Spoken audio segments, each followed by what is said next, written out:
Well, hey, everybody. Welcome back to the Square, the Circle Music Channel. It's me again, your old pal Mage. That's right. Tonight we're talking about circles and squares, music appreciation, and record collecting. Because that's what we do, right? First, you got to go over to Instagram and you have to follow me on Instagram or else. Then you have to go down and scroll down into my history and watch all my videos. I have all kinds of great shit. So like it all and subscribe to my channel, please. And whilst you're scrolling, you may stumble across a interesting little video that I put out about 2 weeks ago about a contest. That's right.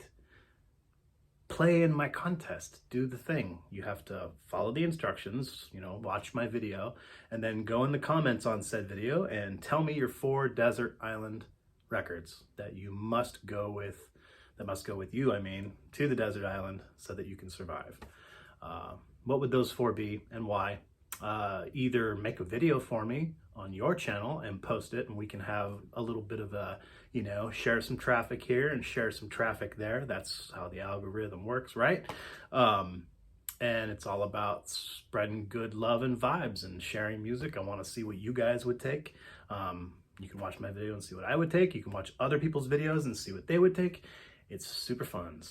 And there's gonna be a prize. That's right. I'll hook everyone up with a cool prize. Watch that video and you can see what you're gonna get.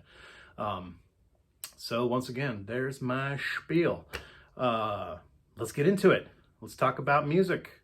Wanted to do a video this evening about stuff that a lot of people don't normally talk about, I don't think, in the vinyl community. Sure, it gets mentioned and there's little bits and pieces that get tossed out, but I've never really seen like a list that's kind of dedicated to this specifically. So that's what my video is going to be tonight, is a super cool video of my top 10 favorite record labels. Yeah. So predominantly, of course, entirely my list is going to be what would be considered to be independent record companies, and I don't think anybody really wants to like hear me talk about Atlantic Records and Epic Records and and Virgin and all that stuff. Yeah, those guys, have made trillions of dollars for themselves in the last 80 years or whatnot that that industry has been around. So it's great to see just like hundreds upon hundreds of independent, pseudo-independent, that started independent and then really made a name for themselves and have done some incredible things for the world of rock and roll and sharing music and bringing music to the masses, which is really what it's all about, right? I wanted to highlight 10 of those companies, record labels that we call them, that have brought me so much joy, and all these artists over the last, 35 plus years that I've been, emphatically collecting and enjoying music. So yeah, let's talk about them. These are just my 10. Appreciate everything they do. Number 1 on the list is probably the closest thing to an independent company and record label gone hog wild and to the sky's the limit for this company, and they really became a force, an ultimate force on this planet as far as putting new artists in the faces and ears of people. But they achieved, they're far beyond an independent label by now. The 30 plus years they've probably been around. I'm not sure exactly when this label was established, but you know who I'm talking about, obviously, now, probably right around 1989. I'm talking about Subpop. Subpop, like I said, this one is probably going to be the closest to being like a real big, corporate monster of a record label. I wouldn't call them a monster because I'm sure they try to, they purvey themselves as being still kind of pseudo independent. And I'm sure their business model and their, ethics model and what they really, operate themselves and what they pride themselves on, I'm sure it still upholds that independent spirit that they sought out to achieve, putting out Of course, what put them on the map in the early 90s, late 80s, early 90s was, Soundgarden, Nirvana. They both appeared at some point in their career, putting out records on Sub Pop.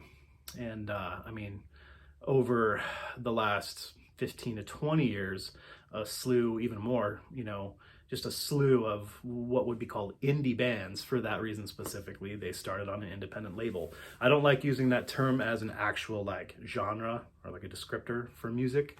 But yeah, I won't go off into that little diatribe. Yeah, bands like Fleet Foxes, Shins, Iron and Wine. Yeah, just a laundry list of amazing names. Sunny Day Real Estate. The list goes on for just decades. And yeah, thank goodness for Sub Pop. Really cool stuff. So that's number 10 on my list. I shouldn't say 10. I'll just go, there's no 1 through 10 on this situation. I don't think I'm going to do that. No ranking on this list. Next on my list would be a personal, huge favorite of a lot of people, of course, of mine, because this is obviously my list. But there's hundreds of artists on this label, and they just rewrote the book on heavy music. I'm getting heavy music into the hands of little children everywhere. We thank you, Relapse Records. What a powerhouse, what a tour de force of, just like I said, they have fucking hundreds of artists, and they're all insanely amazing groups. Very heavy persuasion, like I said. So if you're a big fan of all things metal, all things, dark wave, industrial, noise music, they're just, like I said, they're purveyors of all that.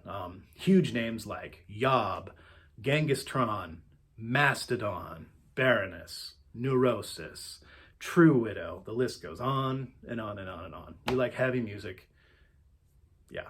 Chances are half your collection is probably records released on the Relapse label. So thank goodness for Relapse. Thank you guys very much for all the wonderful things you do for the children. Amen. Next on the list, another one in the same vein. I actually kind of stumbled across this small independent label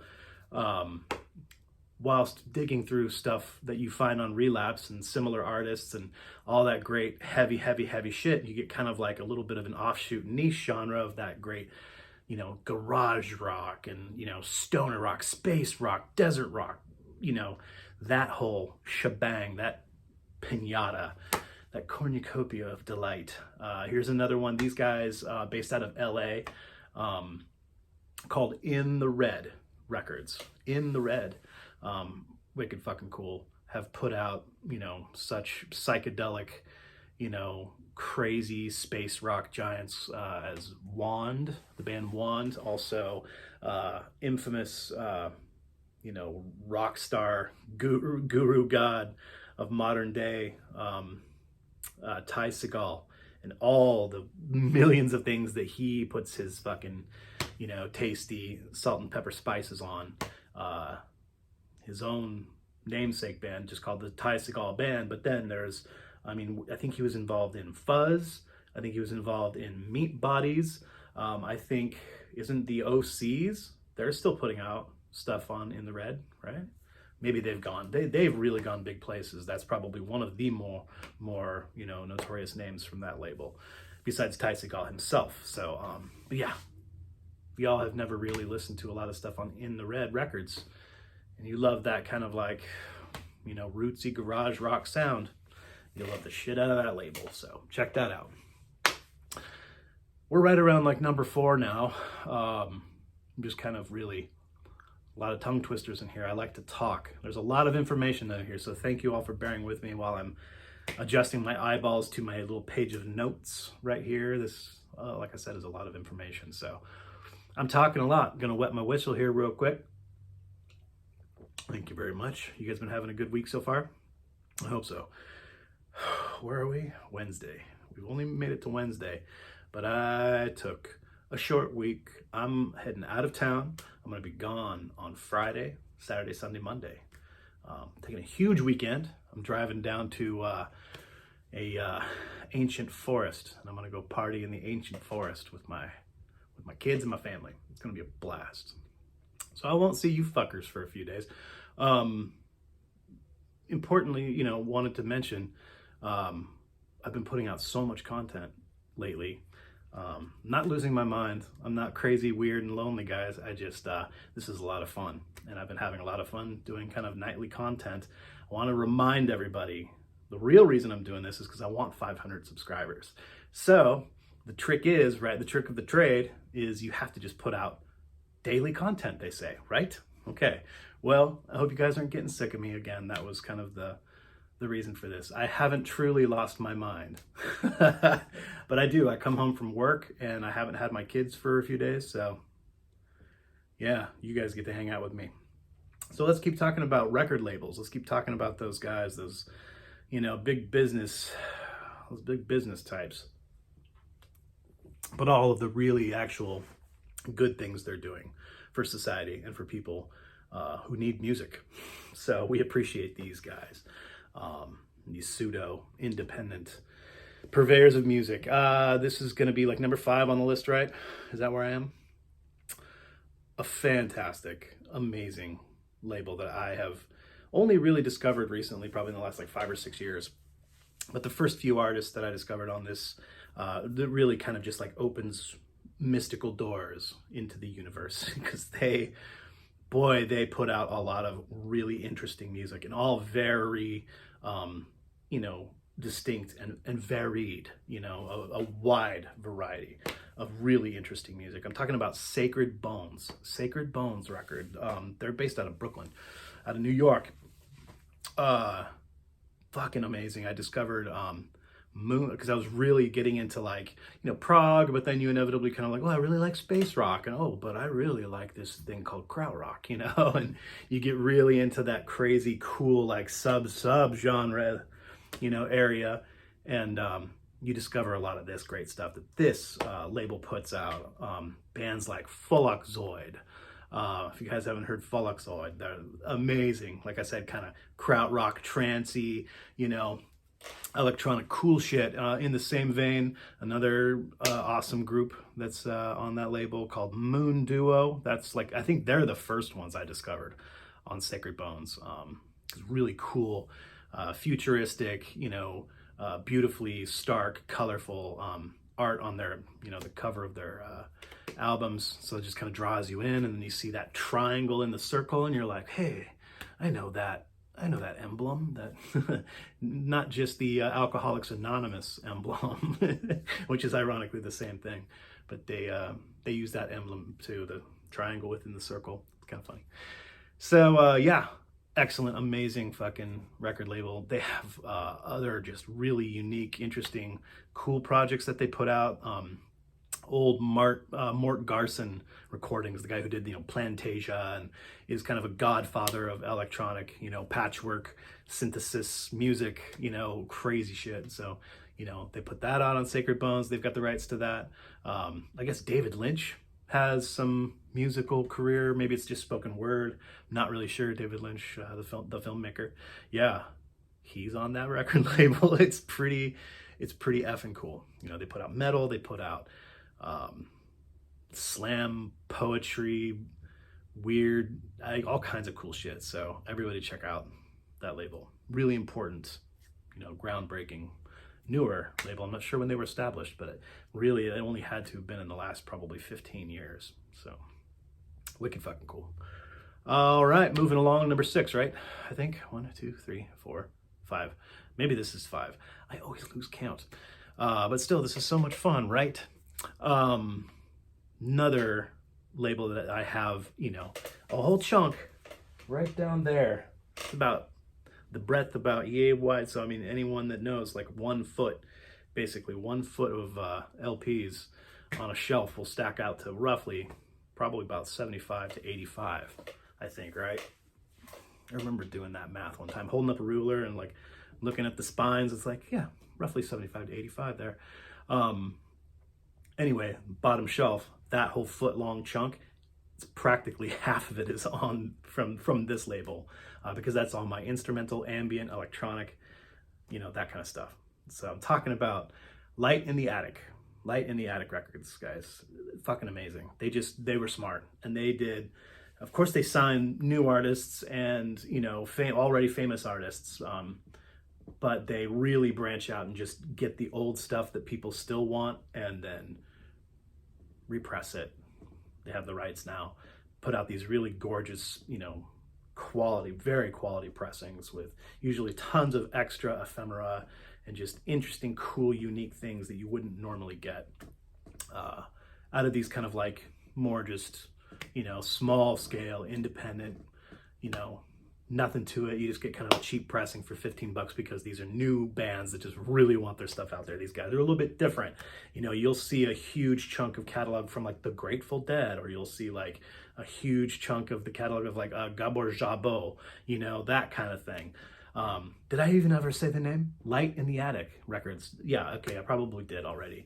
I get going and rambling about these excellent fucking companies that put out all this amazing music. I love the shit out of them. Even more famous artists like, Built to Spill puts out music now on Light in the Attic. Diggable Planets. Yeah, all kinds of great stuff. But like I said, they put out a lot of my ambient electronica stuff, like repressing and really getting that out to us, wherein you would probably never really discover this kind of stuff. These real, like, not, really rare by any means, but like just kind of the lesser seen type of stuff. Now they're like, hey, it's for you. We know you love it. We found it for you. Here you go. Here's some beautiful packaging and this, Japanese minimalist, mastermind. And it's like, now it's like my favorite subgenre. So yeah, like Hiroshi Yoshimura and all that stuff. All that's released on Light in the Attic. So get that box set, Kankyo Ongaku, the Japanese minimalist artists from like 1980 to 1990. It's a triple box set. It's like $45. It's worth every penny. It's just divine. So yeah, love that company. Next on the list, this would be number 6, right? Another mouthful, these guys, sorry, but they put out, they bring to us so much important stuff that any of you dudes and dudettes and people in between and all around, if you're into what people like to call post-rock, if you're into post-rock or anything that's kind of like instrumental, electronic, fueled, mixed with rock, combined, just all that kind of like wonderful shit. Like I said, people call post-rock. I'm talking Explosions in the Sky. I'm talking Mono. I'm talking Mogwai, one of my personal favorite bands. Yeah, I mean, Pinback is sick. More of kind of an alt-rock band. Check out Pinback, really cool. It's usually just one guy who makes all the music, just not with loop stations, but just does the recording all himself. At least he did in the early days, and now I think he has like maybe another friend that he collaborates with. But yeah, Pinback's the shit. Who else? Dude, Grails. Fucking Grails is so great. A band that I just talked about last night, I think, and I was talking about, some of my favorite Pacific Northwest artists. I was talking about a guy named Matthew Cooper who goes under the moniker Illuvium. And he does all kinds of awesome ambient drone, really fucking cool shit. So yeah, all on a label called Temporary Residence Limited is the name of that record label. Like I said, mouthful. Where are they based out of? I forgot. I think probably New York City. But yeah, thank you guys for bringing us all of that wonderful shit throughout all these years. I love everything they've got. Some really intriguing, interesting, cool shit, much like just talking about Sacred Bones. Just really, sometimes really super avant, crazy cool shit, and then sometimes just some real like uplifting, mind-opening, just kind of like stuff that's really visceral. It's, a lot of artists that are like very visceral artists. Mono, dude, have you guys ever listened to Mono? Japanese, fucking cool ass drone. Yeah, they're magnificent. So check out all those groups that I just rambled off to you. Hopefully you guys got a pen and a piece of paper and you're writing all this stuff down. It's important stuff. So moving on. I only got a few left for you, I think. See, that was 7, and this is number 8, right? Getting back into the realm of just kind of like, dick and balls, hard rock, garage rock, psychedelic rock, stoner rock, space rock, desert rock, whatever, that kind of like balloon that can kind of like morph into bubbles that just kind of pop off into little cool little subgenres, triple subgenres. These guys bring out all that stuff for us. Maybe not, you probably haven't really ever heard of them. A lot of people haven't. Really cool. Based out of New York again, I think New York City. They're called TP Records. Discovered these guys again in my travels down the road of like, psychedelic stony stuff, and then you just kind of like branch off onto all these weird little subgenres, and that's what these guys are good for. Bands like Comet Control, I had that one for a while. Another band that I had for a while called Nap, they're fucking killer. Who else? The Atomic Bitch Wax, really cool.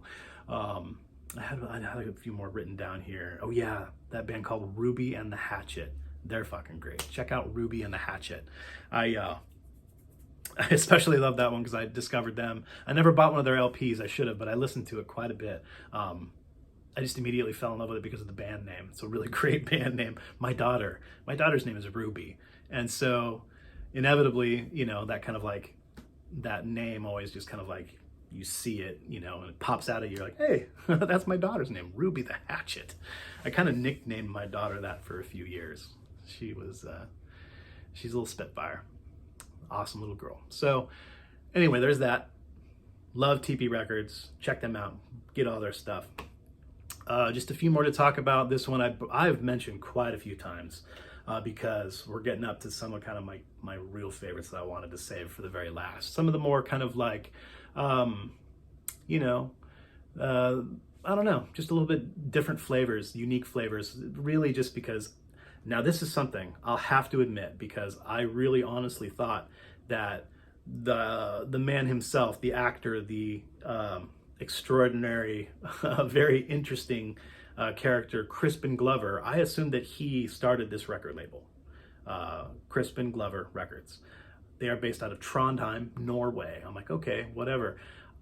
Someone has got to help me discover this or research it or whatever. Is that true? Is it Crispin Glover? Did he start this record label? Or is it just a record label out of Norway that is just being funny and creative and said, can we use your name and just call ourselves Crispin Glover Records? I don't know. Because I've never seen anything like pictures with Crispin or like anything written by Crispin, like, this is my record company, like, I hope you enjoy it. Like, no PR about him at all. He's never done, I can't find any like actual public relation interviews, comments, nothing from the man himself, Crispin Glover, about his supposed record label. Anyway, am I just an idiot? I might be just an idiot. But Crispin Glover Records is fucking amazing. Based out of Trondheim, Norway. They put out some amazing, all kinds of stuff. Some stuff very kind of like what you would typically think of like Scandinavian area of the world. They're really big into progressive rock, and they're really big into jazz and just, some of the cooler genres. But they also make some really fucking great rock and roll bands, coming out of Norway and assigned to this label. So check out Soup. They're kind of like the Norwegian answer to like, real fantastic, smart pop progressive rock, like the Norwegian kind of Radiohead. Norway's answer to Radiohead. That's kind of shitty to do, to compare another insanely awesome band to, the legendary. Everyone always does that. They're like Radiohead. They sound like Radiohead. I don't know I shouldn't feel sorry for anybody, so I should just shut up and talk more about the music that Crispin Glover puts out, or maybe just Crispin Glover Records. I love the band Soup. Check them out. Oyvind Holm, incredible solo artist. He's also in another band on that record label called Pink Moon, plays guitar. I'm not sure if he is the singer in the band, but I know he plays guitar. But he's also an incredible solo artist. Check him out. Oyvind Holm. Who else on the Christmas? Oh, dude, Spider God. I think, yeah, Spider God's fucking sick. There's some pretty cool rockin' bands on that. And again, some really just kind of like avant, cool, weird stuff too. It's a great label. Everybody go check it out. Go to their website. You won't find their records just like in a random record store. You won't. You got a special order. Most of the time you get a special order that shit. So, okay. I'll button it up, everybody. I know I'm kind of just blathering sometimes, but I don't know. This is a fun episode. I really wanted to talk about these companies and thank them for, again, all the musical experiences and all the new shit. You know, these are all really like cutting edge, pushing the envelope, you know, companies that are really trying to keep up and bring us the freshest of the newest of the new. And I dig it. You can't just, like I said in the beginning, you can't live your life just by like what Atlantic tells you is awesome or what Virgin tells you is awesome. You know, thank goodness they were there when they were there, and all that wonderful shit they gave us in the 60s and 70s and 80s, like supremely awesome. But hooray for all these independent small guys. Definitely not small guys anymore, but still pseudo independent. Last on my list is my very favorite new record label that I've discovered in the last 10 years. It's about, I think, when I found these guys, but another European based company in Copenhagen, Denmark. I'm talking about El Paraiso Records. And they just give me some of my favorite new music ever. It's just an amazing company, amazing label, giving us all sorts of like artistic jazz mixed with, of course, you know, fusion jazz, rock and roll, some really heavy rock and roll, even some kind of stony, sludgy stuff, but it's always kind of like these artists all have something in common. Funny enough, they all share a lot of the same artists and members of all these different bands, but there is some real variety on this record label as well. El Paraiso gives us two of my very favorite bands. Papir is a band from Denmark that I especially adore, and I have practically their entire catalog, discography. They've got at least 7 LPs now, so check them out. Kaza Sui is another Danish band. Yeah, they can get a little bit heavier, a little bit more of kind of the stony, psychedelic jazz, still jazz sometimes, and even progressive kind of proggy elements, but you're gonna bang your head to Kaza Sui. But they can get really trippy, stony, sometimes some, you know, almost pseudo electronic psychedelia kind of stuff going on, but their live shows are incredible. They put out tons of live music on El Paraiso. You get all these sessions that are like festivals, 3-part sessions, you know, it's fucking great.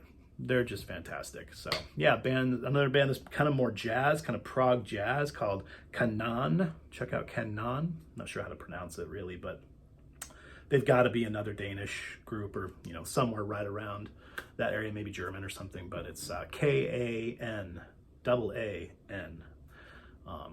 Really fucking cool band again. Another one called Mythic Sunship, another kind of like stony, doomy, kind of interesting, groovy jazz, avant stuff. So check out Mythic Sunship. They're also very, very cool. But yeah, that does it for my ramblings this evening, guys.